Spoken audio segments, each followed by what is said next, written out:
Cool. Okay, so welcome to this conversation, debate, whatever it turns out to be, with Elias.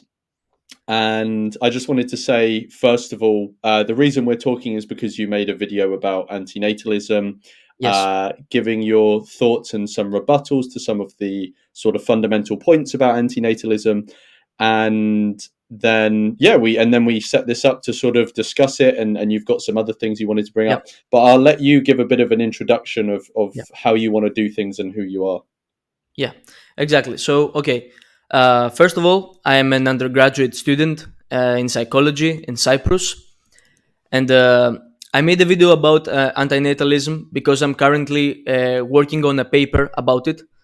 And the video itself, it's like as I'm processing the things I'm reading and stuff like that, I like making short videos about topics, etc. So the video itself is quite short, and it's an introduction and a small refutation of very basic points. So today I want to talk more in depth about the way I think about it, and I want to hear your thoughts as well. Mm. And I want to clarify some things. First of all, I made a mistake in the video where I put a picture of Ricardo Lopez while I was Right, talking yeah. about David Benatar, which is a very stupid mistake from my side. So I wanted to apologize for that in case anyone saw it. So Mm. that was a very stupid mistake. And also, I want to say that some of the arguing that I did in the video was very simplified, so it didn't go across as I wanted it. I think as I wanted it. So Mm. this discussion will be very helpful for that as well to clarify some points. Yeah, Okay, sure. so if you And yeah, yeah, I just quickly wanted to no, ask no, go because you ahead. said you were doing writing a paper on this as A well. So paper. when you say you're writing a paper, is this something that will be made available publicly, or is it just something that is for sort of in your university? Yeah. Well, I'm writing the paper in order to submit it to. There are many journals in philosophy that accept papers from undergraduate students and graduate students, Mm. etc. And so we'll see exactly how it Yeah, goes. Um, I'm working closely with some of my professors as well that are helping me with feedback and stuff like that. yeah, So it's more on the future. It's not ready yet by sure, any yeah, means. And I'm generally new to antinatalism, so I'm very open-minded about everything about it. And yeah. we'll see how it goes. Yeah, sure. Well, if you want to go straight into the first thing you wanted to discuss. Yeah, yeah. Okay, so I think there is four different lenses through which we can look at antinatalism. Mm. The first is some basic epistemology that I would like to clarify so that we have some common ground and some common language.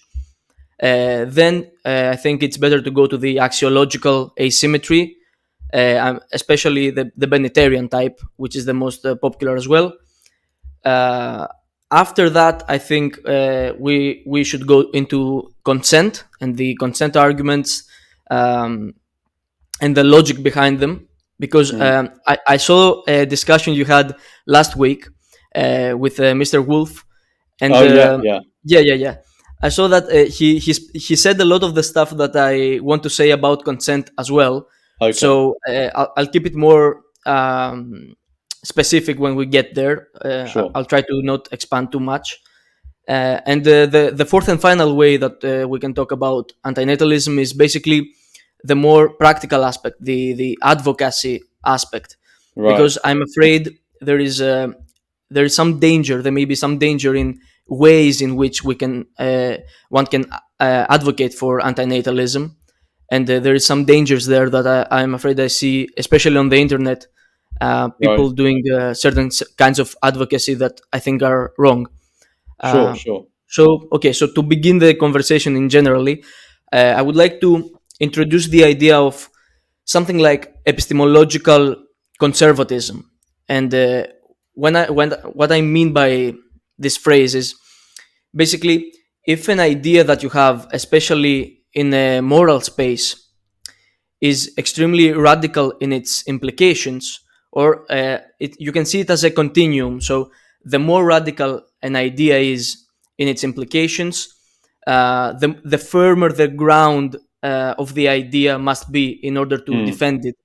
So basically, if you have, I will give a simple example. So basically, let's say I tell you everyone should dye their hair blue. Everyone in the world should be forced to dye their hair blue because I don't know, the blue color has been shown in one study to be more positive. Okay, you wouldn't be convinced by that, and the reason you wouldn't be convinced is because, well, the premises have a lot of ambiguity in them, and the implication is too widespread. It's too large. mm. And I wanted to see if you agree with this basic principle that, in terms of antinatalism, since this sort of ideology has vast implication in its application, Mm. I think we should agree that there shouldn't be much ambiguity on the premises. And if it is shown that there is a lot of ambiguity in the premises, then the plausibility of the position becomes less stable. Yeah, so I guess I'd say two things about that. The first thing I think I'd say is that I agree with you to the extent that it applies to um, claims that are empirical, right? So the example you gave was an empirical claim about dyeing your hair blue. It has some effect, and you need to have, if you're going to use governmental force to force people to do that, then obviously you need to have a strong basis for that. Yeah. But I don't see if that would necessarily jump over into the realm of values, because I think there's a difference between empirics and values, which we can maybe discuss. Not that I'm Hmm. an expert on that. And the second thing I'd say is that I understand that a view that's seen as more radical will need more of what it will need more justification to convince people, because it's not as intuitive to people.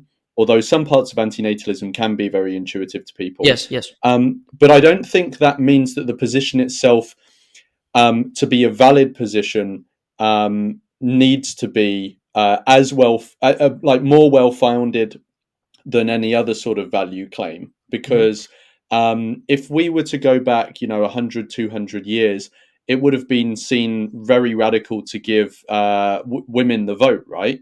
And so, but now it's completely accepted, and well, in most parts of the world, or many parts of the world, Yes, right? in most parts. Yeah, and so people nowadays would not see that view as a radical view, and would not require as much of a justification for them to be convinced, because they would kind of just be convinced because of the culture they exist in, right? Hmm. So I think there's two things we've got to look at: is like, does a position have a valid defense behind it, and is that defense going to be convincing enough to the average person, based on like how radical it is perceived as, if you get what I mean. So there's the one aspect of like, are the arguments actually good arguments, and there's another one of, are they sort of palatable to the average person, right? Because obviously, like I said, nowadays women having the vote is very palatable to most people, but 200 years ago it wasn't. You maybe have the same with like veganism, right? So now True. it's somewhat palatable to some people. In 100 years from now, veganism will probably be much more palatable to people. And when I say veganism, I mean sort of, like animals having basic rights, and we don't Yes. exploit them in egregious ways and stuff like that. So in 100 years, this will probably not be seen as a radical view, but at the moment it is. Does it mean that in 100 years, the sort of fundamental arguments for it are going to have changed? No, it's just going to mean that it's more or less palatable to people. Yeah. So Okay. So yeah, so your rebuttal to that would be that the perception of people can change whether a position is palatable or not, and that yeah, would have nothing to do with the decision, with the position. But I think you're making a little bit of a false analogy when you bring up the thing about the vote or things like right, slavery, stuff like that, because the problem there is that we can actually see that there is solid grounding in a value judgment like slavery is wrong, because I can provide a bunch of reasons, like, there isn't anything in particular about some group of people that makes them inferior, and that's Mm. an empirical fact. You can check that, and also there isn't you can make a lot of moral arguments to the defense against slavery, which are very strong and very solid, and that's why they eventually became mainstream. I would agree with you with animal rights as well. Like the arguments for animal rights are also very strong, and they are becoming more palatable because they are Mm. strong. My problem with antinatalism and with this principle I'm trying to bring into the conversation in general is that whether the claim is empirical or rational or whatever, no matter what the claim is, really the question of whether the premises have ambiguity Mm. still holds. Like if we have this conversation and I somehow show that there is a bunch of ambiguity about the premises, and I'm not talking about people's perception here, I'm talking about the premises themselves. If they have a certain level of ambiguity, I think that the radical implications of the position should matter. That's all I'm saying. Mm. Right, yes. And how, and it may be a case by case basis, but how would you determine whether the basic principles are ambiguous or not? What do you mean by ambiguous? Because I guess Okay, different okay. people can mean it in different ways. Yeah. What I mean by ambiguous is that, especially when we're talking about morality, there are many aspects of morality that are not really based on some empirical fact or based on Mm. something that you can immediately measure or find in the world. Yeah.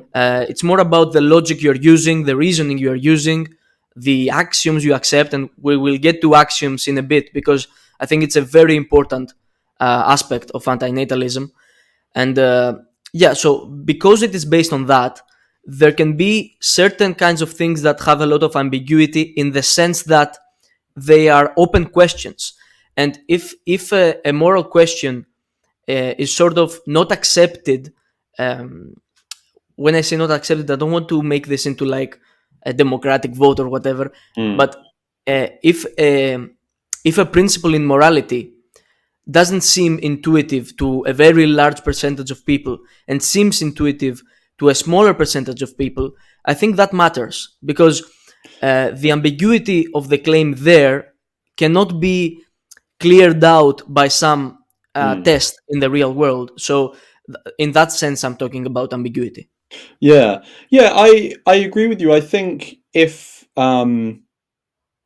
you know, if a certain sort of axiom or principle that something rests on is not widely held in people's intuitions, that can suggest that it may have something wrong with it, but it doesn't necessarily show that it has something wrong with it. Because I would appeal to something like animal rights again, like even still now, whilst support is growing for giving animals basic rights and, the rise of veganism and stuff, this is becoming more popular, at least in the West.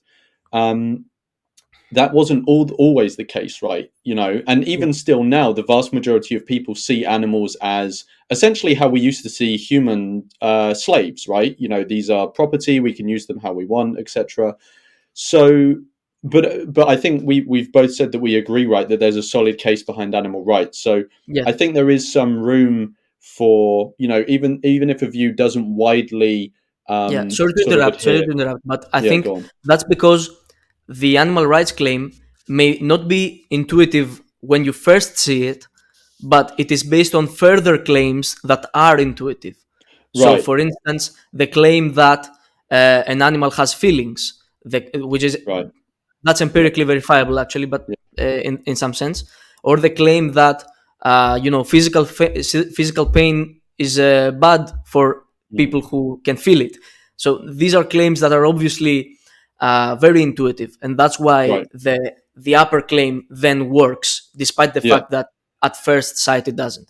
Okay, so to move on into like from epistemology to antinatalism more Can I just concretely. Yeah, yeah, quickly add sure, one sure. more thing? So on the sort of whether something aligns with people's intuitions, I think antinatalism is a complicated one because I think whilst it's obvious, right, that the actual conclusion of antinatalism does not widely adhere to people's intuitions. When most people hear antinatalism, they think that is really weird, or that is like, like wrong or immoral or something.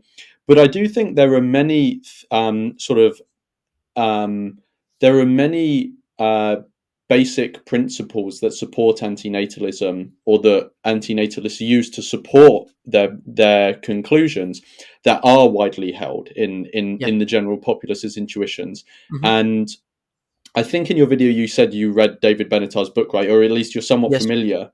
Yeah. And he even goes over some of these in his book. He goes over some very common views that many people, if you just go out and ask them in the street, they would say, yeah, that sounds very reasonable. But what he says is these actually lead to an antinatalist conclusion, or feed into an antinatalist conclusion. It's just once people hear where their values go, they don't like that specific conclusion, which I actually think is the case with animal rights as well. Hmm. Many people will support those basic things that you're talking about, like animals have feelings, and to some degree they should be respected. But when they get to the point where that means, well, you shouldn't be eating them, then people start to push back. Yes. So I do think there are some things in antinatalism which align with people's Mhm. basic intuitions, and we can go over those. But I don't want to sidetrack us. So you go Yeah. where you want us to go. Okay. So, and by the way, to that extent, we agree so far. And Okay. okay, so to move on to before going into the asymmetry argument, because Mm. I want to explore that with you, and I want to first make an empirical point, and this is not an empirical point that tries to disprove the Mm. antinatalist claims. I'm just going to use the phrase that some apologists actually use, like William Lane Craig, of raising the intellectual price tag of antinatalism, in the Right. sense of making it less plausible, and you'll see what I mean. Okay. So let's talk about existence a little bit, existence itself.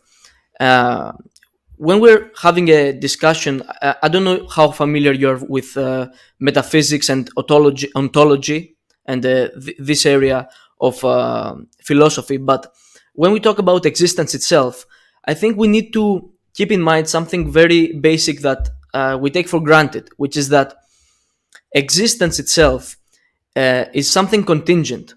And not only is it contingent, it's also very, very extremely specific.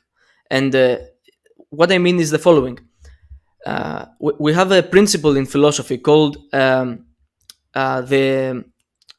I'm forgetting the words. No, it's good. Uh, yeah, basically everything needs a justification. That you should have a justification for anything that is contingent. That for anything Right. that could have been otherwise, right? So basically, if you have blue eyes, you need a justification, which is your parents had these Yeah. genes and they passed it on, etc. So if we go back to the from the chain of events to the very beginning and we think about existence, I think it becomes clear that when you compare absolute nothingness, and there's different levels of nothingness. Like you can have nothingness in the sense of not having matter, or nothingness in the sense of literally not having a mathematical structure at all, not having any logic in the universe, laws, etc. If you think about absolute nothingness and you compare it to the existence that we know, and I'm not talking about the universe here because many people will cite the multiverse, but it doesn't matter here. We're talking about existence.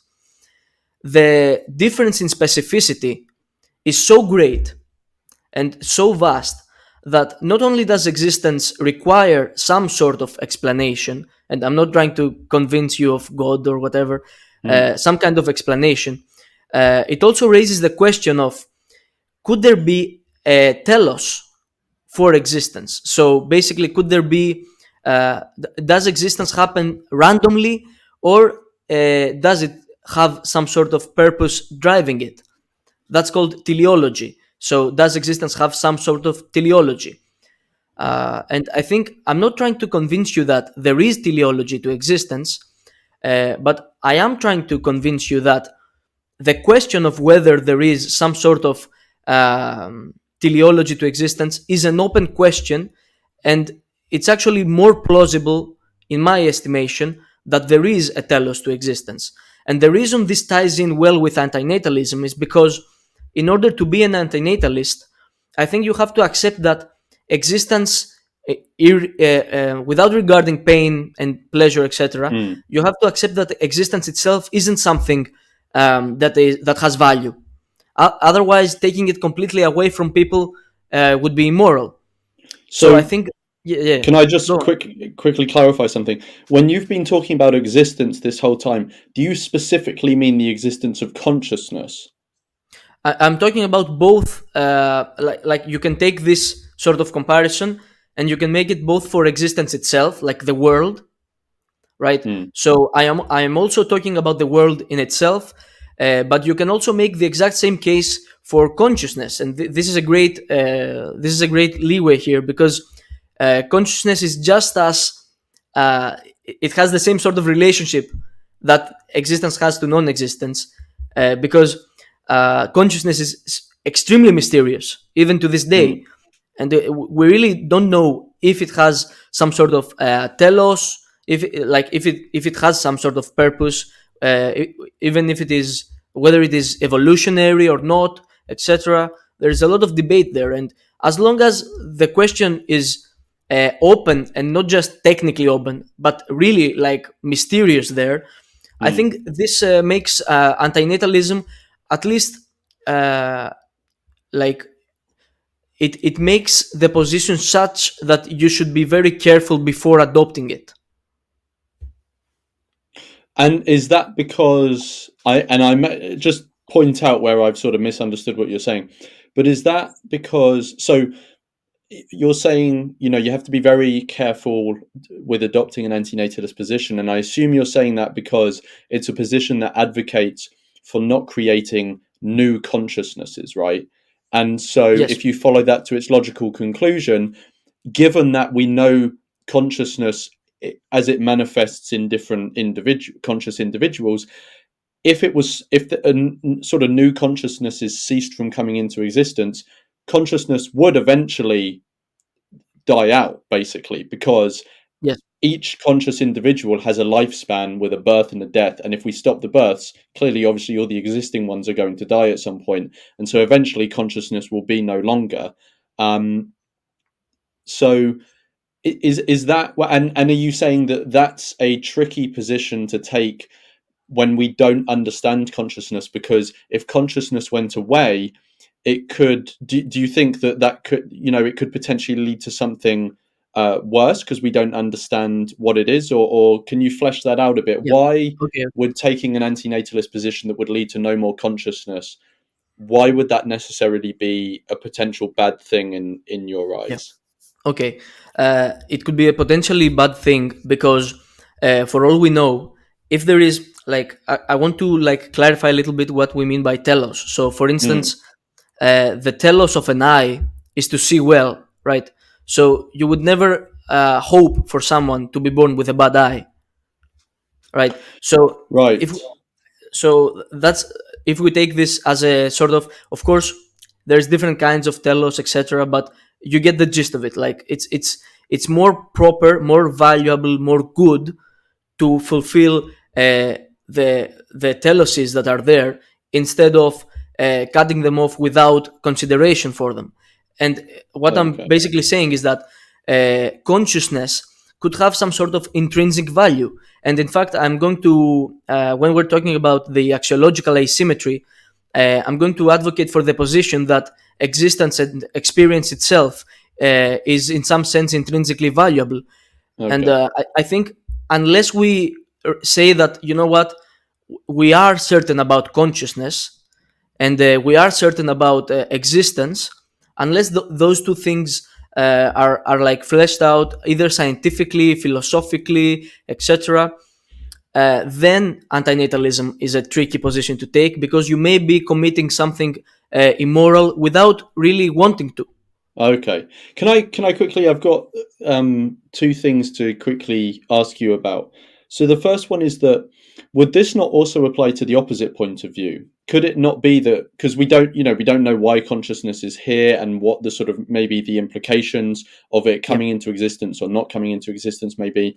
Does the same point not apply to creating new consciousnesses? Right? We don't ultimately know if consciousness, from what you're saying, if I'm understanding right, we don't know if it ceasing to exist would be a good or bad thing, but we also don't know if it continuing to exist would be a good or bad thing, right? Like we could unknowingly be perpetuating a bad thing if we don't fully understand it yet.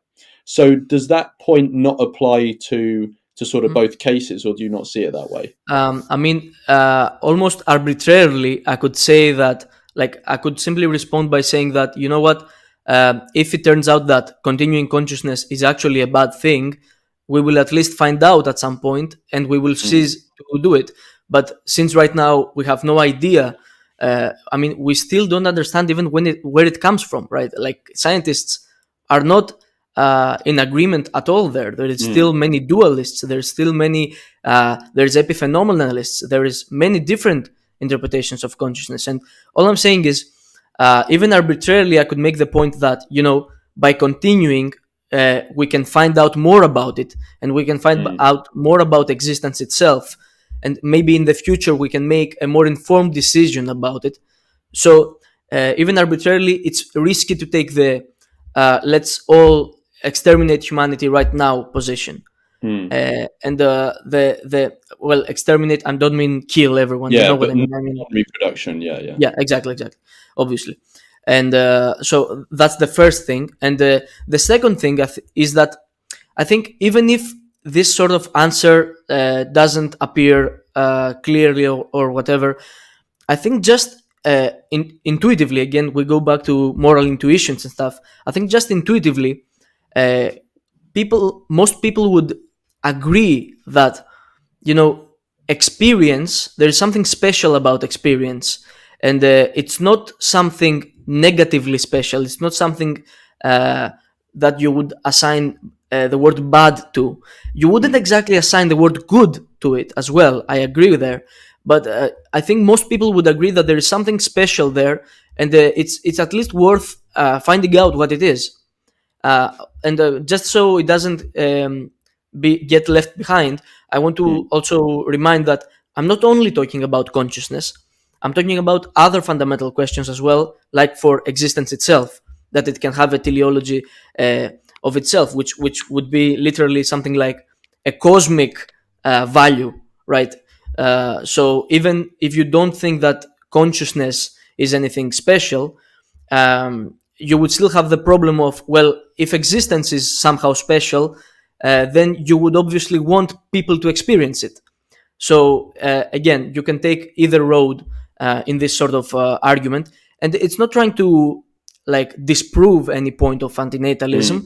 It's just raising the intellectual price tag that you need to pay in order to advocate for it right now. Right. Yeah. I guess my only sort of concern with that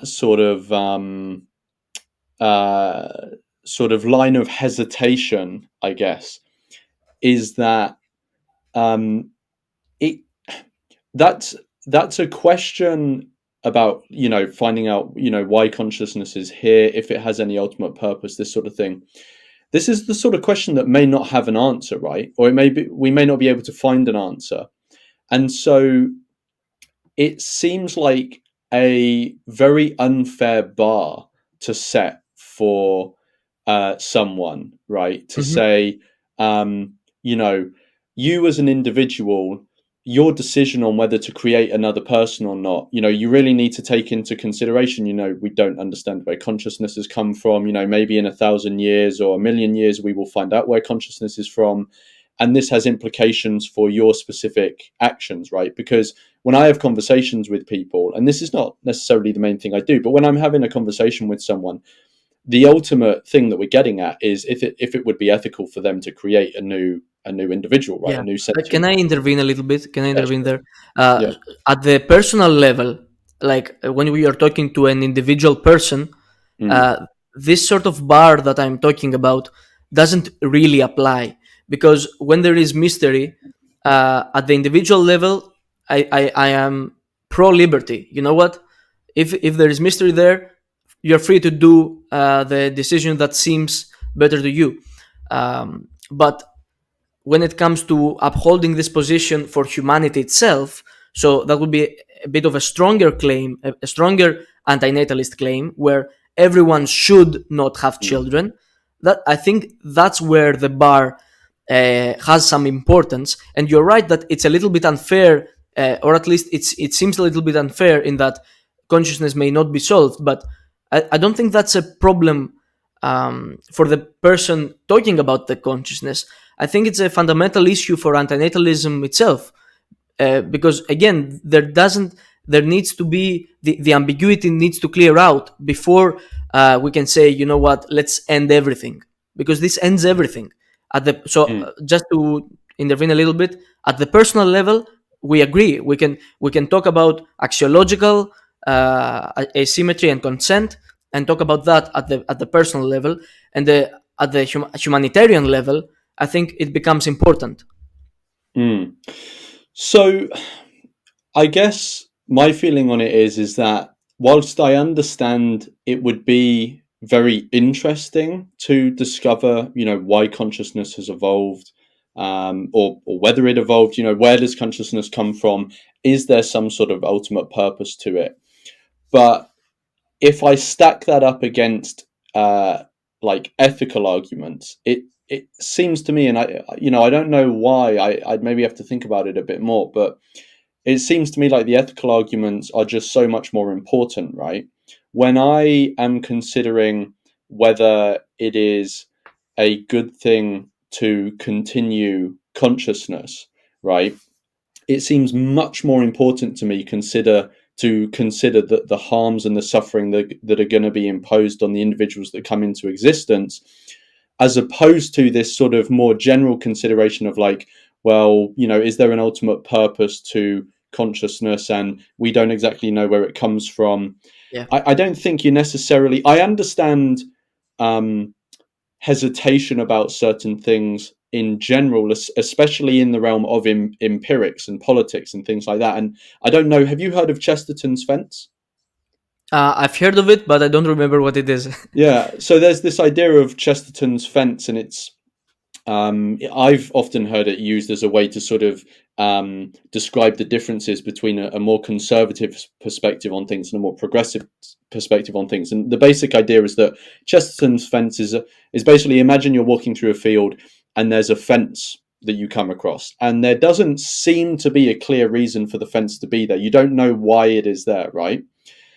A conservative would look at that fence and be like, well, someone put effort into making this fence. It's well made. I can't understand what the purpose is, but it's likely here for a reason, and so I shouldn't just knock it down if I don't understand what the ultimate implications of that may be. Exactly. And a more progressive person would say, this fence doesn't seem to have any clear purpose. I cannot see any clear purpose, and we want to get over there without this hurdle of the fence in the way. So let's just get rid of the fence or modify it in some way so Mhm. that, maybe it can exist on some level, but it also is much easier for us to get from this field to that field. Yeah. And this sort of, and I think that's what you're maybe getting at, is applying Chesterton's fence to the idea of antinatalism and its take on consciousness. And whilst I agree Chesterton's fence is an important principle when it comes to changing things on an empirical level, when it comes to things like politics, because there will be things that have existed, sort of certain principles or institutions that have existed for many decades or many centuries, that we sort of come to take for granted. We kind of forget why they are there and what purpose they serve, but they do serve a purpose. Yes. When it comes to applying that to consciousness, I don't necessarily think it carries over to the same degree. And even if it does carry over, I think the ethical implications of perpetuating consciousness seem to me to be much, much stronger. Okay. Yeah, So yeah. if I understand you correctly, basically you're saying the point itself makes a level of sense, like applying Mm, mm, Chesterton's fence to this mm, issue of consciousness, but it sort of depersonalizes the issue. It makes it less about the immediate suffering and that people go through. And if I understand correctly, and is that what you are saying more or less? Yeah, yeah, that's yeah, by and large what I was saying. Yeah. Yeah. Well, if I understand that correctly, then I would say that I agree with that. I agree that in some sense it may philosophize the issue too much. Like it Mm, philosophizes the issue a lot. But for me, it's important. And mm, that's probably an intuitive thing. Like for me, that sort of epistemic principles mm, matter to me just as much as ethical principles. And mm, I understand that many people may not agree, and you may not agree with that. But I think at least it's very important to consider it and to mm. to to acknowledge that it's a point that needs addressing if you're going to take this sort of stance. Yeah, I think it is a worthwhile thing to discuss in this conversation about consciousness and whether we should whether we should be sort of like actively participating in continuing it or not. Another interesting thing that maybe somewhat runs along the same lines is I had a conversation with a libertarian guy. I think it was like over a year ago now, Hmm. and the conversation we had actually went on to psychedelic experiences. And he was saying that his understanding of consciousness and where it comes from and the purpose behind it was kind of changed after having a psychedelic experience. And he said that prior to having a psychedelic experience, he may have been more open to antinatalism, but after his psychedelic experience, he came to see consciousness in a different way and in such a way that he was much more skeptical about saying, we shouldn't be bringing new consciousness about or new sentient beings, which is an interesting one. And I think it's interesting to talk about, and I found it very interesting to talk about with him. Um, it's just that that's something that I can't really make any contact with that point that he was making there, right? Because it's sort of like it's an individual experience he had Yeah. that I'm sure the English language is not, fully equipped to convey. Um, and I don't think it's the same with what you're saying, but it's just interesting that it ran along similar lines in terms of I'm hesitant to, sort of give any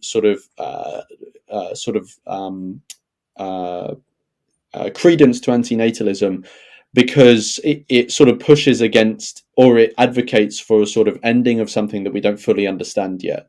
Um, which, yeah, like I said, I can understand that, and it's something that I find interesting, and it would be Yeah. interesting to discuss further.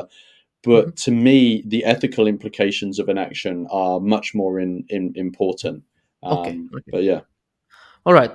So we can get to the ethics of it now with sort of. Could you make a short introduction to like the Benatarian axiology? Like, what does it say? And what are your thoughts about it? Do you Mm, where do you find it to be strong? Like, where do you find it to be maybe weak? mm. Yeah, so the first thing I want to say is I'm not the best expert on it, obviously. If someone wants a proper rundown of it, it's best to read Benatar's book. True.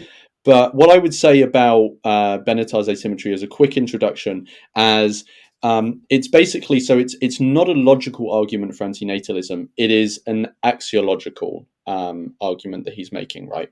And he's basically saying there are a variety of ways that we can value um, the presence of pain or pleasure that he uses as an example. The actual asymmetry is between harms and benefits, but it's just easier to use pain and pleasure as examples. And he says that pertaining to bringing new sentient beings into existence, there are a variety of ways that we can value the coming into existence of the experience of pleasure and the experience of pain, right? And what he says is his axiological asymmetry says that once someone who exists, X exists, the presence of pleasure is good, and the presence of pain is bad on a basic level. But for X who never exists, the absence of the pain is a good thing, but the absence of the pleasure is not bad because there's no one who exists to be deprived of it. That's the basic axiological asymmetry. Correct. Now, an important thing to note here is that in and of itself is not an argument for antinatalism. What you have to the basic point that you get from that is that existence doesn't carry any inherent advantage over non-existence. But you have to go a step further to get an antinatalist conclusion, which is why he also talks in his book about the quality of life argument, right? And the quality of life argument basically takes that and says, so the axiological asymmetry is, there's no sort of benefit to coming into existence. There's no inherent advantage to existing over or never existing. But the quality of life argument says that if we are to create someone, there would be a significant level of harm imposed upon them, because the quality of life that individual would be coming into would be such that there would be all of the harms that he goes into in his book, which we don't need to revisit here, but a couple that we can go over are mourning people, depression, cancer, this Yes. sort of stuff. People can imagine those in their heads as they like. The final thing that I would say, unless I've missed anything, I've probably missed something, but it will probably come up in the course of our conversation. The last thing I would say is that I think for me, so I'll explain my view of the axiological asymmetry and whether or not I agree with it, and then I'll come on to what I think the biggest weakness is of it, because I know you asked about its sort of weaknesses as well, right? So I first learned about the axiological asymmetry just from listening to an interview with David Benatar. Then I read his book, and if I'll be honest, it is an argument that, when presented to me, it just made intuitive sense. Right? It just made complete sense to me. Like when, for example, on another topic, when I was first confronted with the arguments, for the moral consideration of animals, it just very quickly made sense to me, and I became vegan basically on the spot, right? But I actually think that is also where its biggest weakness lies, is that the axiological asymmetry, because it's an axiological point, which is about values, to an extent we can choose our values, but also to an extent we can't choose our values, right? There's something that come very intuitively to us. And so I think one weakness of the axiological asymmetry is that there will be some people that will come to it a lot easier than others because their intuitions align with it. And so some other people have a sort of strong intuition that we should value coming into existence and the pains and pleasures that are associated with that in a very different way, maybe even in an opposite way. The only way I think we can maybe get around that, or one of the ways, which he does go over in the book, is we just need to look at the implications of those two axiologies and what sort of conclusions they would lead us to. And in my view, and obviously I am going to say this because my intuitions align with Benatar's axiological asymmetry, but in my view, the conclusions that lead from adopting that asymmetry are much more palatable to me, and they seem to make a lot more sense, and I don't really have as many issues with them as the implications of adopting another asymmetry. So was that a decent enough sort of intro and overview? Yes, that was actually very comprehensive. Okay, It was cool. a very good introduction to the topic, and I think, like, right off the bat, the first thing I want to mention is that, funnily enough, the exact opposite thing happened to me when I first read the asymmetry. I Right. read because I read the axiological asymmetry, and immediately I sensed in my head something is wrong here, like something doesn't sound right here, and I couldn't exactly pinpoint what was wrong about it, but I think now I can give a pretty decent explanation. Okay. So first of all, before even granting the asymmetry, because I don't want to grant it immediately, I think there is a big problem with the way of thinking that goes behind the asymmetry in general, which is that somehow value should be measured in amounts. And here's why that seems very problematic to me. First of all, I don't think that, like, pleasure and pain, as you said, the words are not very good words, because there's other kinds of goods and bads in life, not Mm, just pleasure and pain. But I think they miss an important point, which is the most important value judgments that most people make are about whether something has meaning and purpose behind it or not. mm, So I would most likely label that like purposefulness or purposelessness, something like that. And the problem I have with Benatar's logic here is that these things don't seem to be able to be measured in a simple calculation, in a mm, simple, yeah, like in a simple calculation. And he points out in the book that, like, it's not just like how much pleasure versus how much suffering, in that you stack everything together and how much is it. It's mm, also about how is it is spread throughout the life, mm, yeah, how intense the pleasure or the pain is. And these are all good points, but I think what's missing there is that value itself does not really work in a calculation of amounts. And mm, I want to give, like, an example of a conversation. So you go to talk to a person, and, like, maybe you're having a bit of, you have some drinks, and you're talking about life's deepest questions, and you ask them, well, is your life worth living? Like, do you feel that your life particularly is worth living? I don't think that in their heads they're doing a calculation of how mm, many good things have happened, how many bad things have happened. Let's see, there is a bit more of good, so, my life is worth living, or there is a bit more bad, so my life isn't worth living. I mm, think most people think in a way different manner, and they think in the following sense. They think something like, are the purposes that I am pursuing important enough to me? Are they valuable enough to me to justify the inevitable suffering I'm going through? mm, And I'm with you with the fact that there is a lot more suffering than we think in life intuitively. And I think that's a great point that Benatar and antinatalists make, because really there is a lot of suffering in life when you think about it. mm. Um, but still, I don't think it works like a calculation. Yeah. I think the way it works is, are the purposes I'm pursuing worth um, going over the suffering for?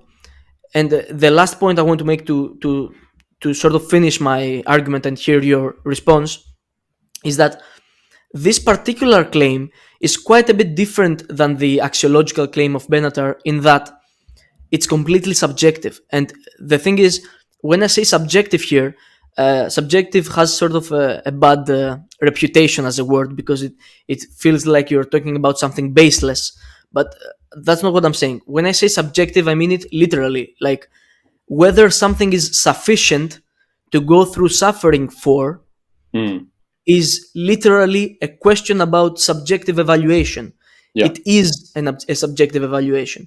So if I can show, and Benatar actually agrees with this, if I can show that most people at least think that the purposes they're working for are worthy enough to go through the suffering for, then I don't think that Benatar's counter argument, which is the deluded gladness argument, works. I don't think you Mm, can say they're deluded about it, because it is literally, by definition, a subjective evaluation about sufficiency and not yeah. a calculation. So, what are your thoughts about Yeah. this sort of So approach?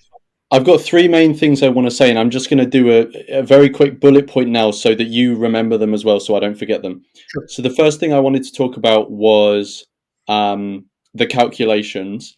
The second thing I wanted to talk about was meaning and purpose, and the third thing I wanted to talk about was what the majority of people saying that their life is worth living and the implications of that, right? Okay. So to go to the first one, calculations.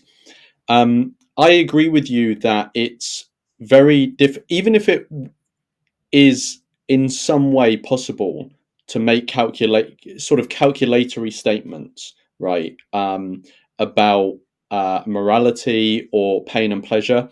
I agree with you that it's very difficult to say we're there yet, right? Because we don't fully understand the nature of pain and pleasure, and it's hard to compare different pains and pleasures and stuff like that. And are they one for one, or is pain weighted more, or is pleasure weighted more? These are difficult things to talk about.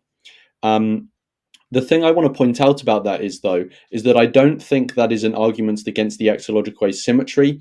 That's more a point about the quality of life argument, because the Yeah. axiological asymmetry isn't making any statements about calculations. It's making statements about value. It's the quality of life that talks about the magnitude of things, which is where maybe calculations will come in. Um, which I agree with you on. It's not just a matter of calculations, but when you start discussing the axiological asymmetry, that the statement there that's being made is coming into existence is a harm. The quality of life is about how big the magnitude of the harm is, and there is some debate to be had, which is very true. Um, the second thing that I wanted to say was on meaning and purpose. So I agree with you that once someone exists, meaning and purpose are very important things, and often people will elect and decide for themselves to go through some level of suffering or pain because there's a meaning or purpose behind it, right? And there can be many examples of this. Maybe one is someone wants to become a very good athlete, and they see meaning and purpose in that, and they see it as a contribution to the sort of human endeavor, all of this sort of stuff, and they're willing to go through the sort of suffering that comes with training, etc., etc.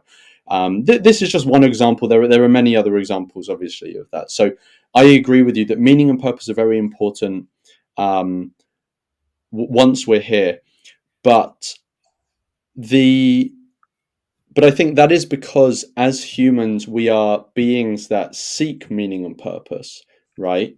Now, I don't know what your views are on this. My view on like a cosmic level is that there doesn't seem to be any ultimate meaning or purpose to our lives or why we're here. That maybe gets into the question of God and stuff, so we can sort of side park that. That's not really the main sort of topic. Um, but the fact that meaning and purpose is important to us simply, to me, tells us that we are beings that seek meaning and purpose. That doesn't necessarily imply that we should create new beings who will also need meaning and purpose and seek that, right? But I'm sorry to interrupt, Yeah. but if we are beings that seek purpose, then doesn't that mean that by definition, once a being becomes, because I don't want to say a being becomes a being, like, and Mm, we'll talk about how that's a bit contradictory later, but once a being comes into existence, don't you think that this nature would, like, he would inherit the same nature that we have, or she, and they would also have this sort of longing for meaning and purpose. And so, mm. if this sort of longing for meaning and purpose is sufficient for us to actually value our existence, then I guess it's sort of irrelevant whether, like, whether some alien who isn't human would Mm. think it to be like valuable. If the person that is going to exist finds it valuable, then I guess it's not a defeater for the natalist position. No, it's just that the fact that we as beings who already exist value the meaning and purpose in our own lives. The only point I was making is that that doesn't count towards creating new individuals, because it only implies that once we exist, we find value in it. But that doesn't mean that we should bring people into existence, right? So, and I could maybe use another example of, like, you know, something else that is really important to us is having access to resources, so we have a good standard of living, having access to community, these sorts of things. Um, which those things are very important to beings who already exist, and they should be provided and accessible to people. But that's not a reason to create new people simply so that they can have a community and access to resources and meaning and stuff, because the only reason they need those things is because we created them in the first place. If we simply just sort of chose not to create them, then there would just be, concerning that being, non-existence. They would just never exist, and there was no one deprived of that meaning or anything like that, because they don't exist to be deprived. So that was the only point I was making, was that I agree, meaning, purpose, very important once we're here, but I don't see it as a reason to bring people into existence. The final thing I wanted to touch on was about if the majority of people, um, you know, assess their lives as worth living, right? And I think there's 2 points to make on this, and I've actually done a video specifically on this topic. Um, which obviously will have more details. So I'll link that in the description, because I'll probably forget stuff. And obviously, if there's any videos you want me to link that will support anything you say, I'll link them in the description. But there are two things to say here. The first thing to say, and Benatar says this in his book, is I think it's very important to make a distinction between starting lives and continuing lives. So I think that when you talk to many people about the value of their own life, they are talking about the value of their own life as it exists and continuing existing, right? When it comes to whether their life should have been started in the first place or not, is a very different question. And I think when it comes to that, people can be people can think in ways that I don't think are accurate about the situation. And I think that's because thinking about beings who would never have existed, right, is very difficult for us, right? Because It's we impossible. evolve. Yeah, I don't know if it's impossible, but I think I'd have to think about it more. But it's definitely, at the very least, very difficult, and sometimes I even find it difficult. And that's probably because we evolved to live on the savannah, right? We did not evolve to do these complex, thoughts in our head about non-existent beings and stuff like this. This is why the average person on the street doesn't understand something like quantum relativity or subatomic particles, because it's like we didn't evolve to understand that. Mhm.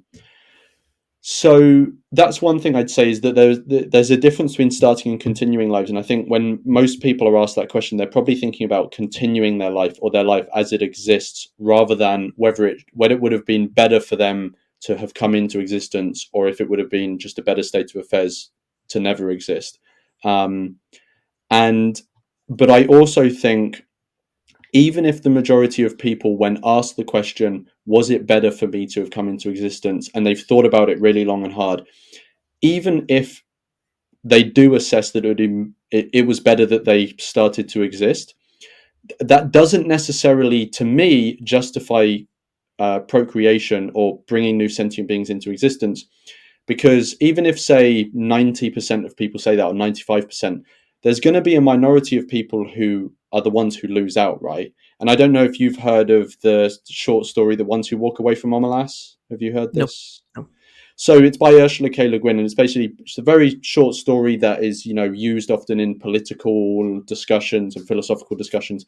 And the basic idea is that there is this city called Omelas, where everyone has wonderful lives. It's a great place to live. But the only reason that this city can function, and she doesn't explain why, she just says the only reason this city can function in this sort of thought experiment, is because there's one child in a basement below the city who suffers, and the happiness of the city is fueled by the suffering of that one child, right? And everyone in the city knows this child exists, and from time to time, some of them go down and look at this child, and some of them then say, actually, I'm going to leave Omelas, right? Because I don't want my happiness to be at the expense of that one child suffering awfully. And that's why it's called The Ones Who Walk Away from Omelas.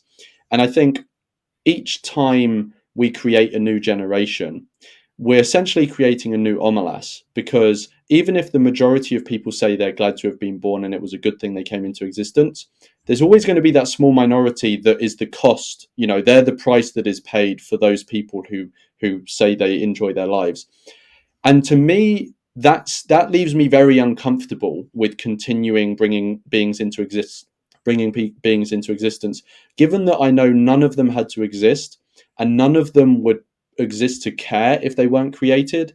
The fact that we're bringing those beings into existence who have awful lives, I'm talking about people who suffer from cluster headaches or chronic depression, people in war zones who get blown to bits, they all come at the cost of the people who have good lives, right, in this whole sort of project. So that's something else I would say about that as well.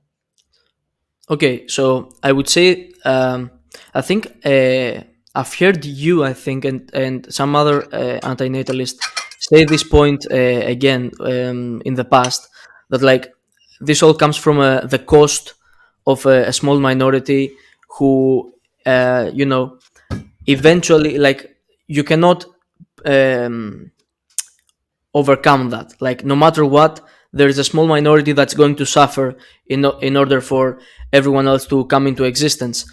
And I'm not even going to try to say that that's not true. That's very much true.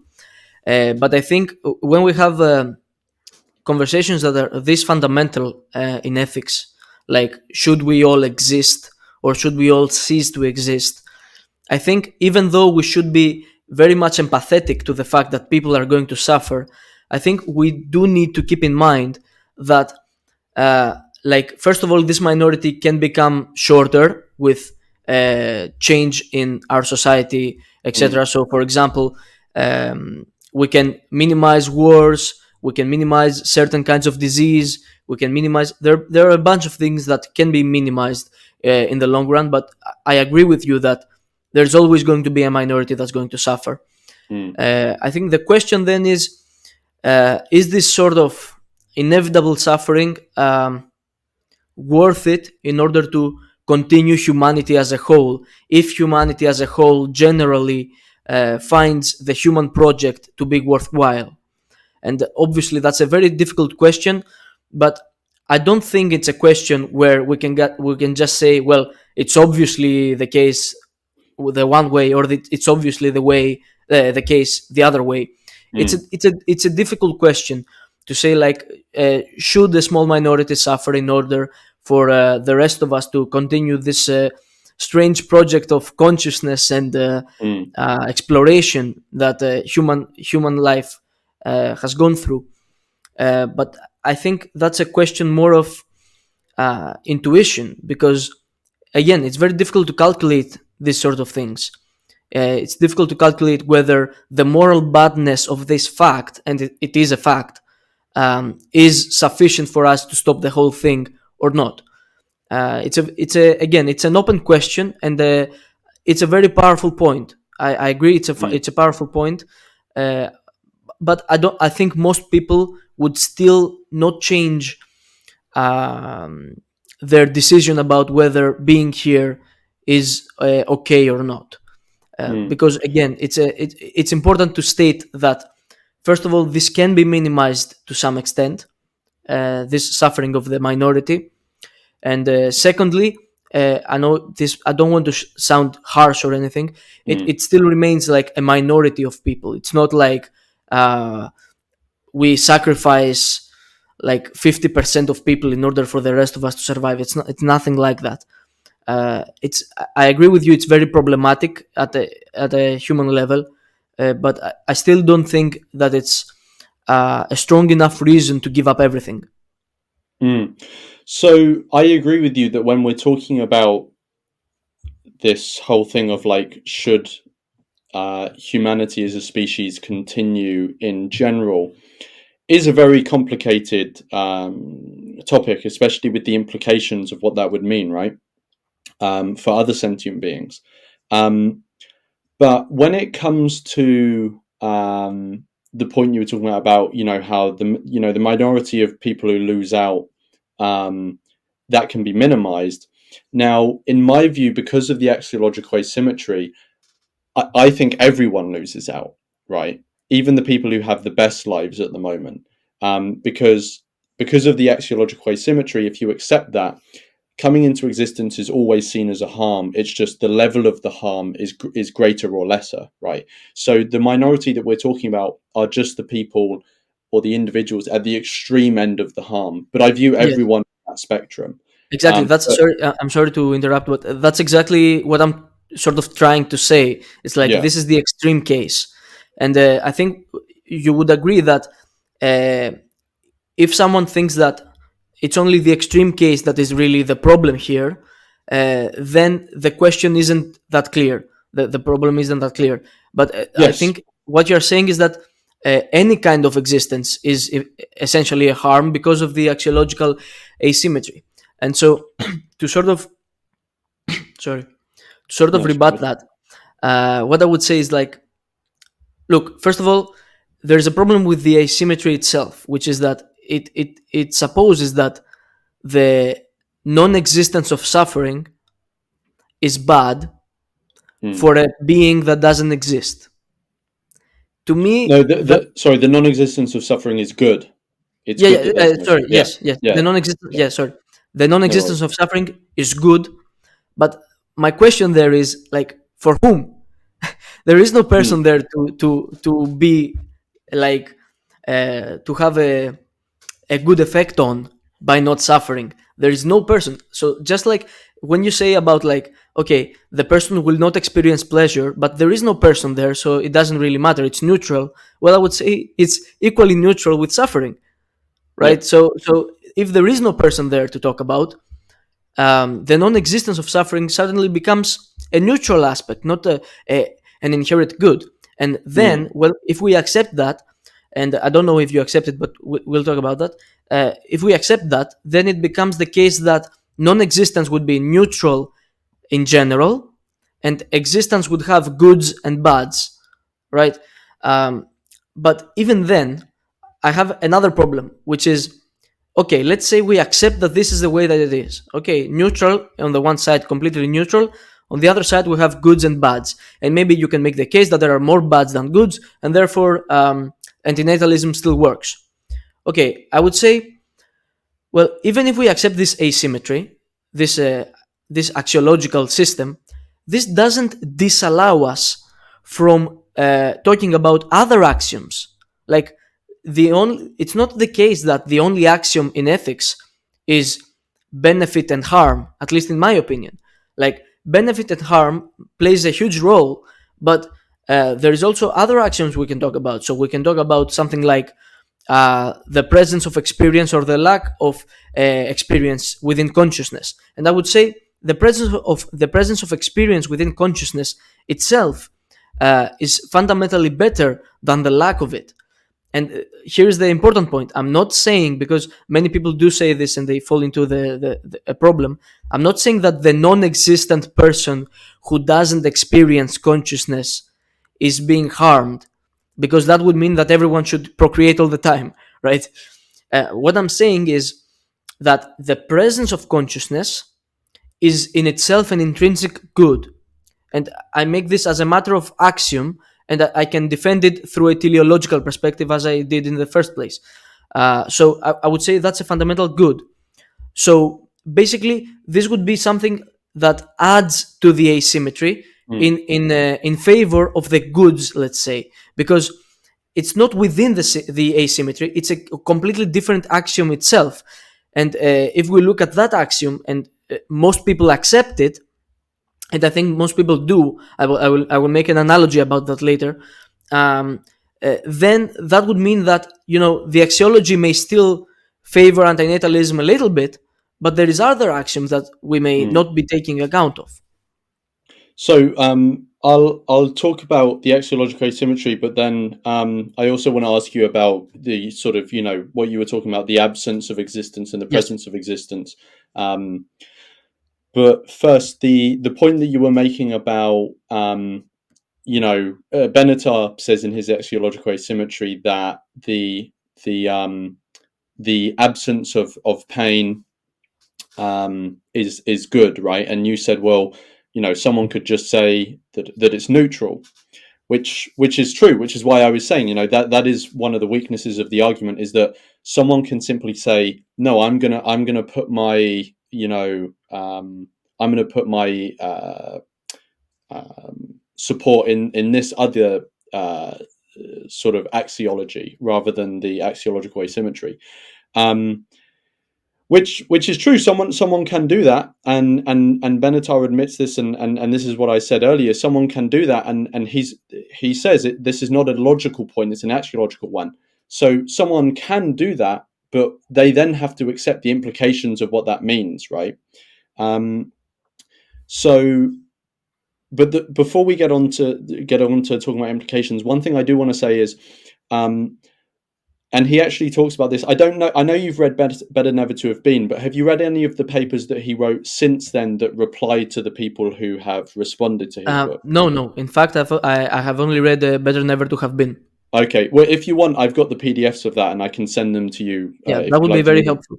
Actually. But he replies to this in those papers, and I'm not going to remember exactly what he says, so I'll only give my own version. But so when it comes to saying that the absence of pain is good when someone never exists, what it's not saying is that there is someone who's actively benefiting from that, because obviously that person doesn't exist. What it's saying is if we compare the scenarios where X does exist and X never exists, we can say concerning the individual who does come into existence or never comes into existence, right? The value statement that is being made by the axiological asymmetry is that it is good they are not suffering from the suffering that they would experience when they come into existence. In a similar way that, say you have someone who's very old and has cancer, and people say, they're better off dead. Now, obviously, once they die, they don't exist. They're not actually actively better off in some way, but the state of affairs concerning that person as when they were in existence and when they're no longer in existence, we can say that even though they don't exist to actively benefit from not existing, that state of affairs is still good, and it's good that they are no longer suffering, right? Okay. Can I respond to that real quick? Yeah. I don't know Benatar's version of it because I haven't heard this particular counterpoint, but Sure. It seems to me that it doesn't really work because it's simply restating the thing in a different way. So here's what I mean by that. You said, like, when he says that the lack of suffering is good, he doesn't mean that like a person is benefiting from it, but that in comparison to existing, it is better. That's pretty much what you're saying, correct? Yeah, it's a value statement, right? So I think often people try to criticize it for not being logical, but it's not a logical point, which is what he's saying. It's an axiological one. So like I was saying before, that's kind of one of the things about the argument is like, it's a value that you accept or you don't accept, in my view. I mean, maybe there are people watching this now that are screaming at the screen saying, Lawrence, you're explaining it awfully and I'm getting it all wrong. But in my understanding, it's like saying for someone who exists, pain is bad, right? There's no logical point you can make to say pain is bad. It's just a value judgment, right? Of the negative experience of pain, we say that is a bad thing to experience, right? Yeah, but So, I think, yeah. but you do run into a logical problem here, and the logical problem that you run into is that if you accept axiologically that the lack of pleasure is not in any way important for the non-existent person, then I think just by virtue of logic, you have to accept that this also is the case for the person who is not experiencing suffering. And what I was trying to say earlier is that... Can you repeat that one sentence again? Sorry. Yeah, so what I'm saying is you're running into a logical problem here, because even though it is a matter of axioms, I think if you accept the axiom that the lack of pleasure is not important for a person who doesn't exist, then I think just by virtue of simple logic, you have to accept, you're sort of forced to accept that the same goes for suffering. Because, as you said, you started comparing like the person who exists and suffer to the person who doesn't exist. Well, I can do the same thing with pleasure. I can say, well, look, here is a person who achieved something great and he's experiencing this great moment. And look at the person who doesn't exist. He doesn't experience the pleasure. So isn't that bad for him that he doesn't experience the pleasure? Again, it's the same logical contradiction. if the person does not exist, it's neutral, no matter whether we're talking about the suffering or the pleasure. And even if you make it a matter of comparison, well, then you either have to accept that the lack of pleasure is also significant, or you have to accept that both are neutral. That's my position on that. Okay, so let me, maybe one way of fleshing this out is looking at one of the implications, right, which Benatar actually uses. Sure. So, or I think he uses one like this. So, let's say you have two couples, right, who are both thinking about having children, and they both go to a doctor to get some sort of DNA scan. And because they want to be responsible parents, right, they want to know, if I have a child, are they going to have any genetic sort of abnormalities, or are they predisposed to having an awful life or something like that? And one couple find out that they if they had a child, that child will have some genetic abnormality that will just mean they have a horrible life. It'll just be very bad, right? It'll be an awful life. Now, most people would look at that and say, yeah, it would be bad to have that child. Like, the correct decision would be, don't create that individual, right? Um, and then you look at the other couple, and that couple goes to the same doctor, but what they get is the reverse. They say, the doctor says, if you have this child, they are genetically predisposed to have an extremely good life. They're going to have a very high hedonic set point. They will, hardly anything is going to affect them negatively. They'll have an amazing life. Now, most people don't seem to have the intuition there that those people should actively have that child. Like, there's some sort of compulsion for them to have that child. They would just say, well, it's a neutral thing, right? Like, if they have the child, it's good that that child has a good life. But if they don't have the child, they haven't done a wrong thing, because there's no one to miss out on that pleasure, right? The child is not harmed in any way. This is the asymmetry that's one asymmetry of duties and moral judgment that stems from the axiological asymmetry that Benatar was talking about, right? You wouldn't get that same judgment stemming from what you were talking about, which is the neutral asymmetry, where we say the absence of pleasure is neutral and the absence of pain is neutral, right? You would only get that asymmetry in judgments there, which is very intuitive to most people, from the axiological asymmetry that he describes, which is one of the big points he's making in his book. Is saying he hasn't pulled this axiological asymmetry out of his arse. Like, it's not something that he's come up with. It's been a thing that's been discussed in population ethics for decades, and it's an axiology that underlies very common and strong moral intuitions and beliefs that people have across the world. So does that sort of flesh out a bit more where the axiology comes from? Yeah. I think there is a language problem a little bit here, a Right. linguistic problem, because the linguistic problem, in order to explain it a bit better, is that, well, it's not exactly that the reason we look at the first case and say neutral, and the second case we see it and say good, you did a good thing. It's not the case that this stems from the axiology itself. I don't think it stems from the axiology itself, because it's not like we're saying existence. Like, how can I say this? Like, the action that the parents took by not procreating the child who is going to be Mm. sick, etc. It's not that this is good because the absence of pain to a non-existent entity is good. It's not the same thing. I don't know if you see exactly where the linguistic problem is. It's not that it is a good thing that it didn't get that child in existence, but it's not a good thing because the lack of pain is good for a non-existent entity. Mm. So It's a bit of an after the fact goodness, if you yeah. understand what I'm trying to say. So what do you think in what do you believe sort of explains that difference in judgment that people make, in that it's bad to create an individual who will have a horrible life, but it's not similarly good to create an individual who will have a pleasurable life. Right. It's just simply that if you do create them, it's good for that individual. Once they exist, they will have a good life. Yeah, I What think do you that, think? Yeah. yeah, the difference there is, okay. So to put it more simply, like, the difference is that we understand suffering very acutely. Like, Mm, suffering is like really bad, and if you know that suffering, there's going to be a lot of suffering, then intuitively, like, the emotional response is going to be stronger in general than if it were that the person is going to have a pleasurable life.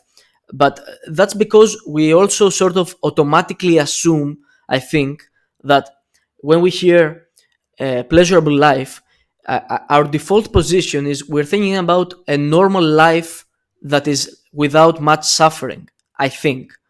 right. But if we were to flesh it out more and say, by pleasurable life meaning you are going to create Einstein, I think then the emotional response would change. Right. Right. But do you think that it would change because they see Einstein as someone who has great external value rather than intrinsic value? Do you think? Well, I think, well, the reason I used Einstein is because, like, as a general, like, if I were to say it with like the intrinsic, a more intrinsic value, although I think um, like it doesn't really change the point. I Mm. would say, like, what example could I give?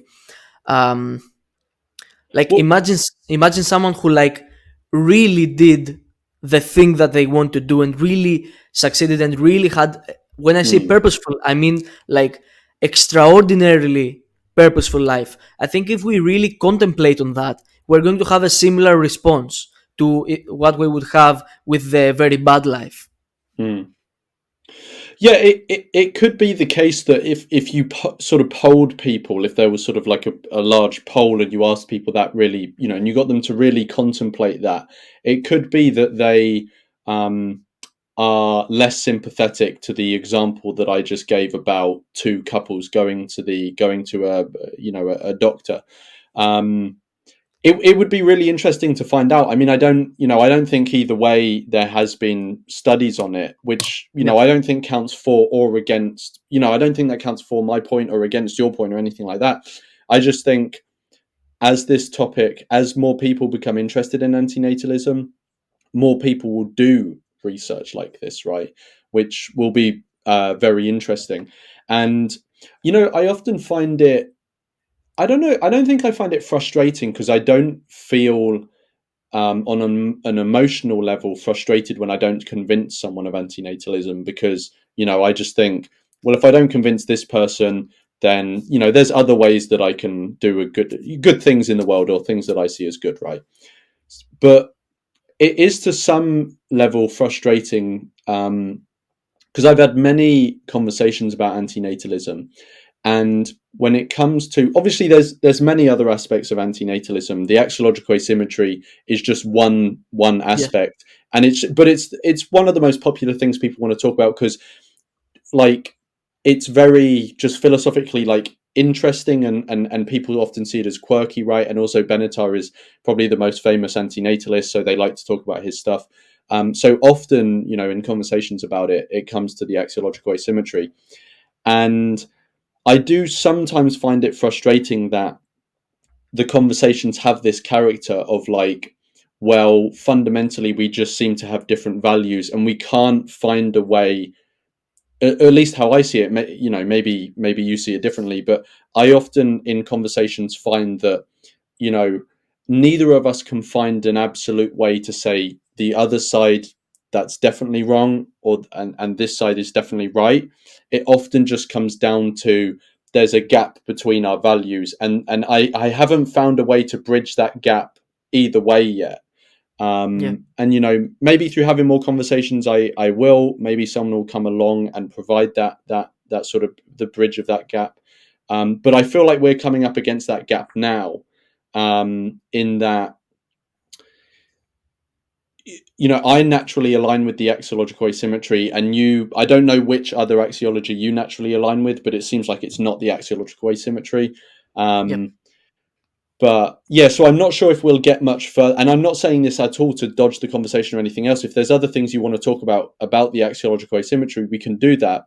But I just feel like we might keep coming back to the fact that we seem to Yes. sort of Yes. value, Okay. Okay. have different But axioms on that. okay. So the last thing I wanted to add to this is, and you wanted to address this, and you wanted to address this, the thing about presence of experience or lack of experience, Oh and yes, yeah, please, yeah, yeah. yeah, yeah. So basically, what the last thing I wanted to add, and sorry, I see that you want to make a point. Like the No, last no. thing I wanted to add is that, okay, we do disagree in the axiology, in that I believe that it's neutral on one side and good and bad in the other, Mm, and the non-existence and existence.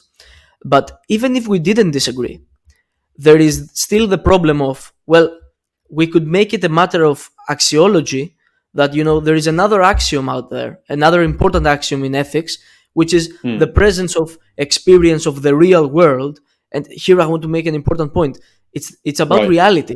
The point is about reality, because look, I think this has been done where they ask people, like, would you rather live in the real world that you live right now, or would you rather live in a Right. simulation that is more positive, like, where you don't experience this much suffering, there is more pleasure, etc. What would you Yeah. rather do? And I think most people choose the first one, choose reality. And the reason I say that is because it seems that we can make an axiom about the presence of real experience. There is something about Mm, having real experience of reality and really experiencing life itself that seems intrinsically valuable, at least to many people. It may not seem like that to you intuitively, but to many people, I think it does. And I've had conversations about this intrinsicness of, like, having actual experience of the real world. And it seems that many people actually do have this sort of inclination to mm, put it as a fundamental value. So mm. that would be the Yeah. only other point in the about the asymmetry, that even if you can convince a person that the asymmetry works, it still doesn't rule out that it's only an axiology between two or three, like, or actually one axiom. Like, you can talk about Mm. that other axiom in ethics. Yeah, so I think this is called like the experience machine, right? Thought experiment. Yes, yes. Yeah. So this is an interesting one. I remember I was in Poland a couple of years ago, and I was with some friends in a car, and we were actually talking about antinatalism because we had a variety of opinions, and we actually started talking about this exact thing, the experience machine. And it was an interesting conversation. And one thing I remember we talked about is that um, if, like you said, if we ask people, you know, and say, you could have a better life, but you have to be hooked up to an experience machine, would you do that? Most people seem to say no, because and I think, I don't know if the original person who came up with this came to this conclusion, but it seems that many people come to the conclusion off the back of that people clearly value um, reality itself, Reality. or truth, maybe is another way of putting it, Yes. right? And I don't necessarily know if it does show that. It may be a case of status quo bias, that people in many realms of life are biased towards the status quo and see change as something that is, something to be skeptical of. Um, and even though someone's saying that this could be better, it's like, it's a change, and I'm sort of okay as I am now, or I'm okay enough. Another way of looking at this is, and I think someone, when that original paper came out about the experience machine, I don't know who it was, but I think someone um, came up with a sort of twist on it, is that in a similar way, imagine if someone came up to you and said, well, actually, your whole life you've been living now, it's been hooked up to the experience machine. Like, Yeah. I'm talking to you in the experience machine now. Do you want me to take you out of the experience machine, and your life will be worse, right? In reality. similar to like what the Matrix was, right? People were Yes, hooked up and they exactly. came out. Now, I think straight off the bat, there will be a lot fewer people who will be as enthusiastic about saying, "Yeah, take me off the experience machine. I want to lose all of the relationships I've built up. I want to lose the familiarity of my environment, all this sort of stuff. I want to let go of the objects and people and other sentient beings that I've grown attached to because I value reality and truth so much, right? I think there would be a lot less people who would be willing to unhook from the experience machine. Okay, but can I Um, can yeah, I respond to that real quick? Like, don't you think that's because of sure, yeah, go for again it. status quo bias, you can call it if you want, of like, okay, I have all these people here, and like what? I'm just going to let them down, or whatever, or I'm just going to leave them behind, and everything has been worthless, Mm, etc. So it's a bit of an emotional shock, and I think that plays a huge role there. But I think when mm, we do this as like a matter of values, I think most people would say that it would be a better value for us to value reality than to value the experience machine, even if the experience machine is about the reality we're living right now and the reality is something else. Like, even though the emotional part of them would say, I don't want to really, I have so many attachments here, I don't want to leave them, I don't want mm. to let everything go. I think when the person would be really sober and really thought about it and meditated about it, he would say that as a matter of value and as a matter of like objective ethics, I would rather our objective ethics be based on valuing actual reality because it matters somehow. I don't know if you have the same intuition, but somehow it matters more than fake reality. There's something about it. Yeah, yeah. So I do have the same intuition in that it feels more valuable to me to be in contact with reality than in contact with a mirage of reality, right? Especially a comforting mirage, right? Yes. And I think the reason that or partly the reason is because um, there's sort of like a lameness to accepting comforting lies, right? And people think, oh, well, that's kind of lame. That's not cool. People would maybe see me as lesser because I've chosen to sort of take the easy way out. It's seen as the easy way out. I don't think All of that's the this. reason. I'm sorry for interrupting you, but I don't think the Mm, reason is that you would think, well, other people will think that, I chose the easy road out or I shouldn't choose the easy road out. I think there is something fundamental to the human spirit, if you want to call it that. That is like we actually want to like mm. struggle real battles and not just be in a fake state. There is Yeah, something, and and it's not about like other people think this or mm. maybe, well, I will be disappointed in myself. It's not exactly that. I think there is something in us as humans that sort of drives us to really intrinsically value that.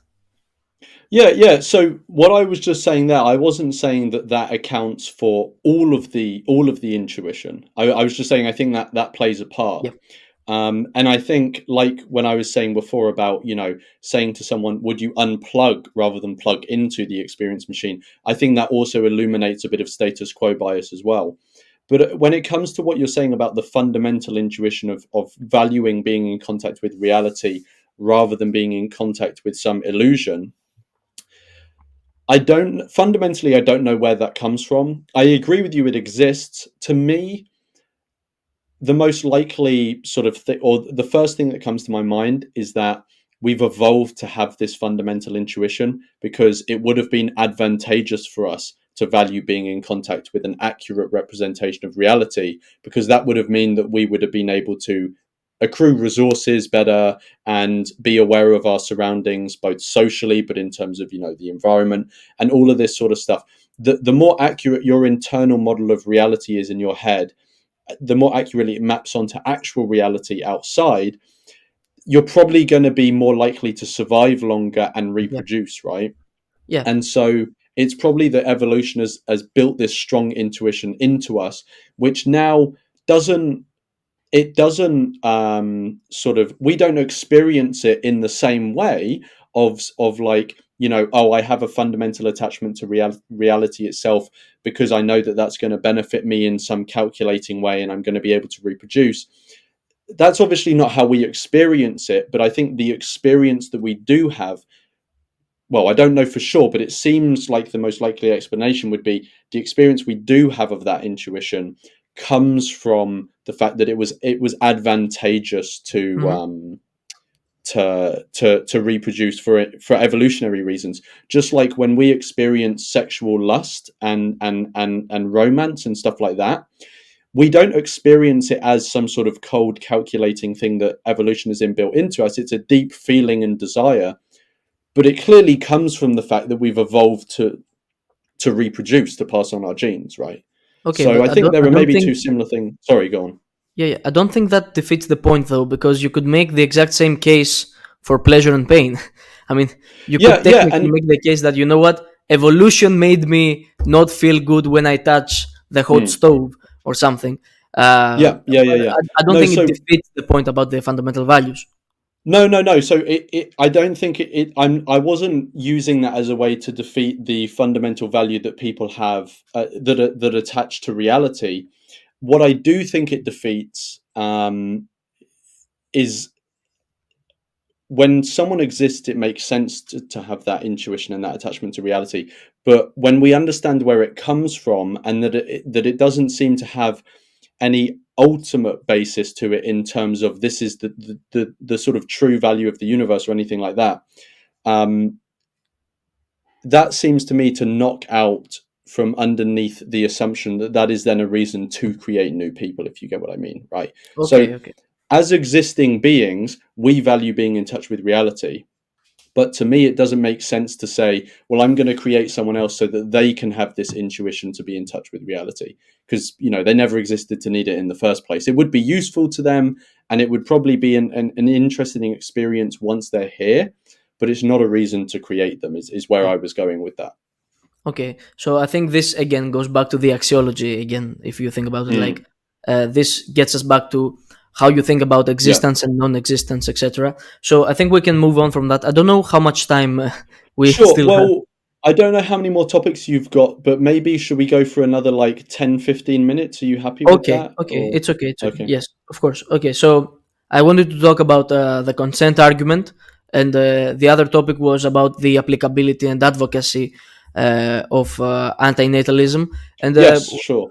okay, whichever topic you want, because I don't think we will have time for both, because I have a lot of opinions about the consent argument, so it would take a lot of time probably. Okay. Uh, Well, yeah, let's do the one about advocacy, and then yes, if you want, we can always have another conversation sure. specifically about the consent argument. Yeah. Yeah, yeah, that would be great. Yes. Okay, so let's talk about the applicability. I see a fundamental flaw personally in antinatalism when it comes to practically applying it, in that you are advocating for less births, right? You're advocating for Mm, less procreation because in your worldview that means more suffering, and I can empathize with that. It's a very logical reasoning. If you think it is suffering, you would want less of that, of course. But here's the thing: unless you can convince everyone about antinatalism at mm, once, inevitably you are going to cause some harm that you wouldn't want to cause, in the sense that, let's say, antinatalism becomes sort of a mainstream philosophy, but not that strong so that like a strong majority of people accept it. Let's say it becomes a strong minority. Okay, well, in this case it would be powerful enough to sort of drop um, birth rates and stuff like that. So mm, let's say it becomes strong enough to drop birth rates but not to eliminate them. mm, uh, if you think about it, that has some very serious implications, because we know that very low birth rates create many problems, not only in the economy, but from the economy, it creates problems in everyday living. So the population becomes a lot older. Uh, mm. People find a way more difficult time competing with the older people and actually taking care of them, because you will end up with many very old people who are, sick and stuff like that, who will Yeah. need to be taken care of. And okay, this is a hypothetical thing, but I think if you take antinatalism seriously, which you definitely do, you have to consider that, like, okay, what if what I'm doing right now actually works? Will it not cause more suffering to already existing people than it would alleviate from the non-existent ones? What do you think Hmm. about this sort of argument? Yeah, so I think there's two things to say. I think it is very possible that if antinatalism were to catch on, which obviously, we don't know if it will or not. Yes, We don't know if it will ultimately ever become a significant force in demographics. But assuming for the sake of argument, it does.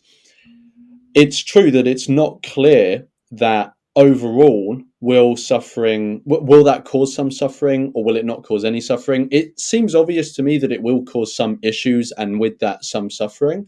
And one example you gave is, like, obviously there will be, the average age of the population will be higher. Now, I think the first thing to say about that is that we're facing this problem already. There's already reducing birth rates across the economically developed world. And I'm sure that other countries, as they develop more, will also have reducing birth rates. And obviously, none of that has got anything to do with antinatalist philosophy. So I think this is a problem we're going to have to face anyway. But ignoring that as well for the time being, there is a question as to whether we should be bringing new people into existence as a means of serving those who already exist, right? So if yes, someone was to make the argument of, like, we should be creating people so that they can facilitate care for the elderly, well, it's not that much of a jump to say that we should force people to work in a factory, for example, to produce goods for a different population who as a result, are going to have much better lives, right? So it's I'm sort sorry, I'm of, sorry. I don't see how that connected. Can you please elaborate? yeah, because if you're saying that we should create people, right, and therefore essentially force them into endure the suffering that they will experience in life so that other people can benefit, i.e., elderly people, it seems like that logic could also carry to an argument about forcing other people to endure certain suffering for the benefit of other people somewhere else who, a separate part of the population or a separate population altogether. Does that sort of elaborate Yeah, the yeah, yeah. connection Yep. between those Okay. two? Yeah. So yeah, that's where I was getting from. So I think we have to be careful about that line of reasoning. I'm not saying that's a knockdown argument of, like, um, I'm not saying that completely disqualifies the concern you have. I'm just saying, if we were to take that concern on board, it could also lead to things that are very bad, right? By using people as a means to an end in quite an Okay. egregious way. Okay. Well, Um, yeah, sorry, yeah. and then It seems. I'm sorry, but it seems like you're making sort of a bit of a slippery slope argument here, which is that, well, if we accept this, there's going to be further problems that are going to be driven because of the logic that we use about it. But I it's don't it's think not that. it's not a slippery slope argument. I'm that is part of it. It could lead to normalizing that behavior, but what I'm saying is I'm using that example of forcing people to do other things in service of someone else because that's what we would be doing by creating people to serve elderly people, right? Mhm. That's what we would be. So it's not a slippery slope. It's literally what we would be doing.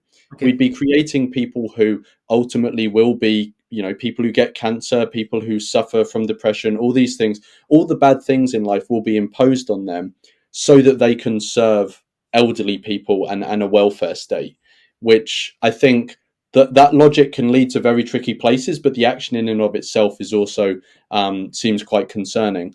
Um, there was something else I was going to say. Yes, so the second thing I was going to say was, um, this only applies this criticism of antinatalism impacting birth rates in such a way where it will cause problems, um, only applies to certain forms of antinatalist activism or antinatalists having an impact in the world, right? So to me, it doesn't seem, often to people, it's not obvious this because antinatalism discourse is heavily centered around humans and human procreation. But I and many other antinatalists have exactly the same concerns about creating other animals as we do about creating humans, right? Especially creating other animals in farms and laboratories and places like this. And Mhm. so an antinatalist could spend a majority or all of their time advocating for antinatalism, but of animals, right? And trying to reduce the amount of animals coming into existence. That to me doesn't seem to have the same problems.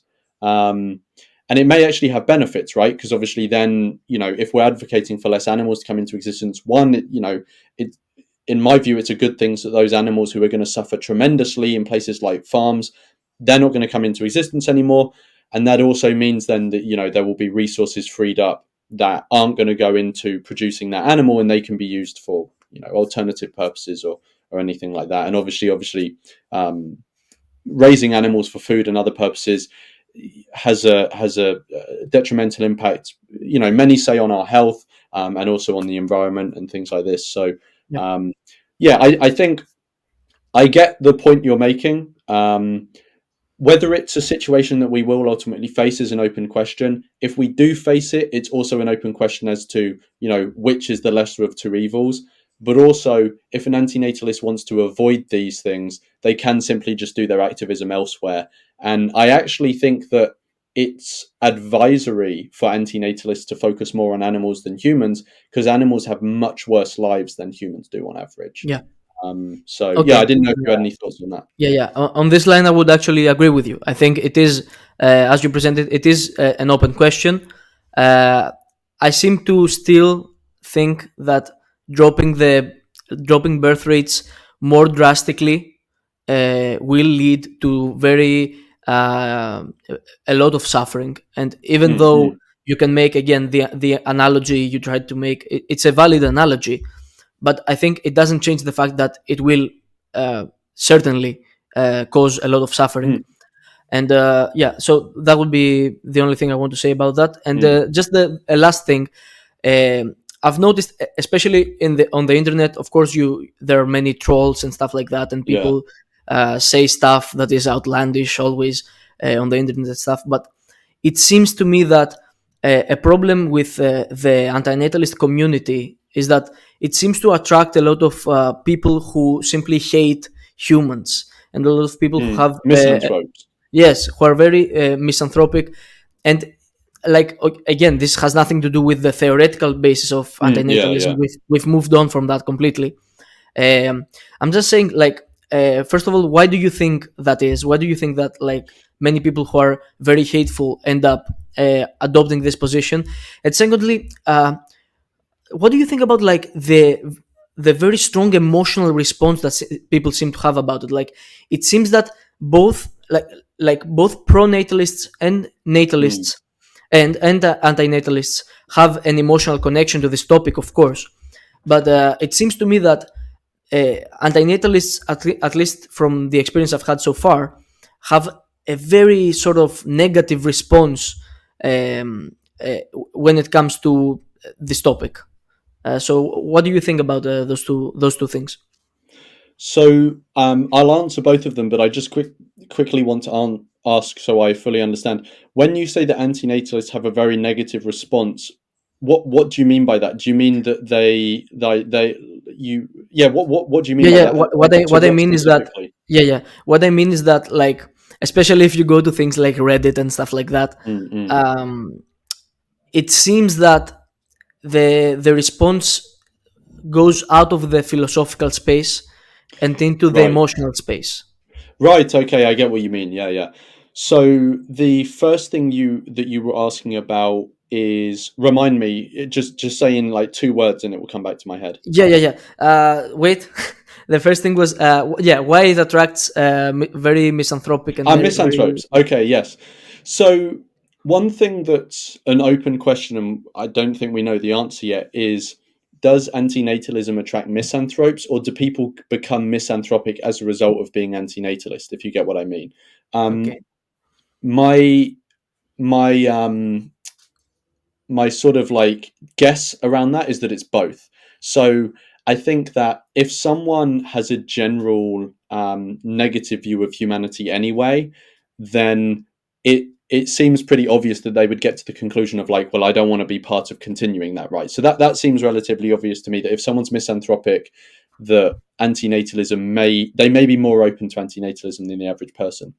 Now, why would someone become misanthropic as a result of being antinatalist? Well, if you look at it from their point of view, They've they as an antinatalist view the world as billions of people who exist in a world that is not entirely but significantly characterized by suffering. And there are many people who have horrible lives, and even the people who have the best lives can, be commit suicide. They can have, even if, when I say they have the best lives, I mean like they have access to all the resources. There doesn't seem to be anything that they could complain about, but they still, many people in this situation will have lives that they say, you know what, overall I don't think this was the best life, even though I've had access to all these resources, blah blah blah. Hence why some of them commit suicide. So we live in this world where all this is going on, and you've also got humans do a massive amount of harm to others as well.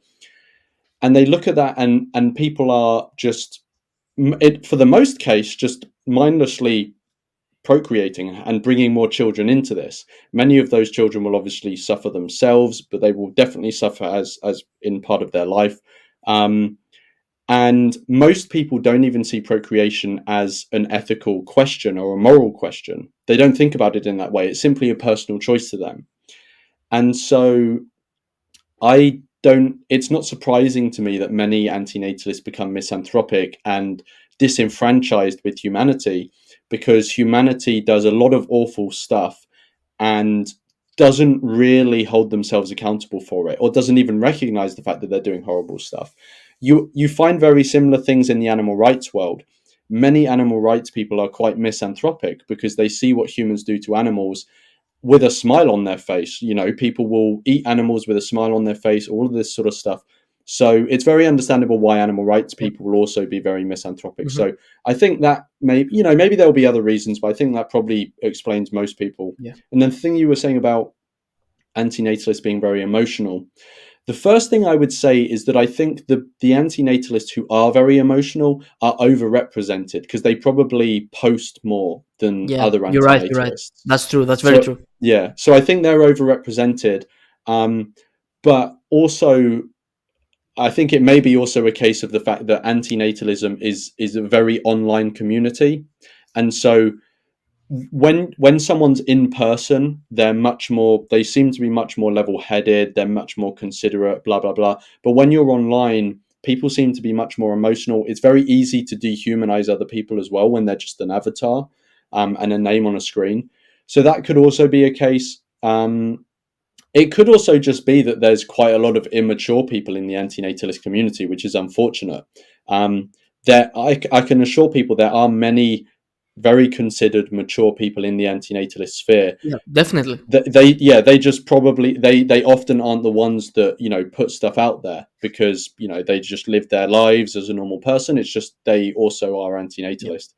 So I think both of those things that you've asked are interesting questions, and I've given my thoughts, but we don't have a definitive answer because like the Yeah. antinatalist world just hasn't really been researched that much.